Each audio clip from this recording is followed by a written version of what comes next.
વિદાય વચ્ચે અમદાવાદમાં પણ વરસાદી માહોલ જામ્યો। મણિનગર ખોખરા ગીતા મંદિરમાં વરસાદી માહોલ। સારંગપુર સહિતના વિસ્તારોમાં ઝરમર વરસાદ, ક્યાંક ધોધમાર વરસાદ વરસી રહ્યો છે। તો અમદાવાદના અનેક એવા વિસ્તાર છે કે જ્યાં અચાનક વાતાવરણમાં પલટો આવ્યો। છેલ્લા 3-4 દિવસથી બફારોની ઉકળાટ વર્તાઈ રહ્યો હતો। જો કે સામાન્ય વરસાદ વરસતા વરસાદી ઝાપટા પડવાને કારણે અમદાવાદવાસીઓ રાહતનો શ્વાસ લીધો છે।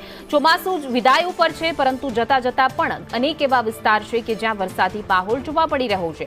અમદાવાદના આ મણિનગર ખોખરા ગીતા મંદિર જેવા વિસ્તાર કે જ્યાં અત્યારે ઝરમર વરસાદ વરસી રહ્યો છે।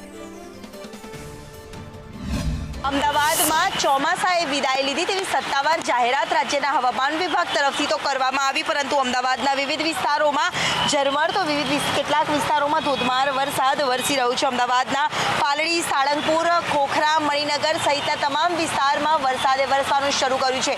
મહત્વનું છે કે વહેલી સવારથી તાપ અને ઉકળાટનો સામનો શહેરીજનો કરતા હતા, પરંતુ વરસાદ વરસતા વાતાવરણમાં પણ ઠંડક પ્રસરી છે। જ્યારે આગામી 5 દિવસ સુધી સાર્વત્રિક વરસાદ છૂટો છવાયો રહેવાની આગાહી રાજ્યના હવામાન વિભાગ તરફથી કરવામાં આવી છે અને આગાહીના પગલે અમદાવાદના સાળંગપુર સહિતના વિવિધ વિસ્તારોમાં વરસાદ વરસી રહ્યો છે। કેમેરામેન પુખરાજ શર્મા સાથે દિવ્ય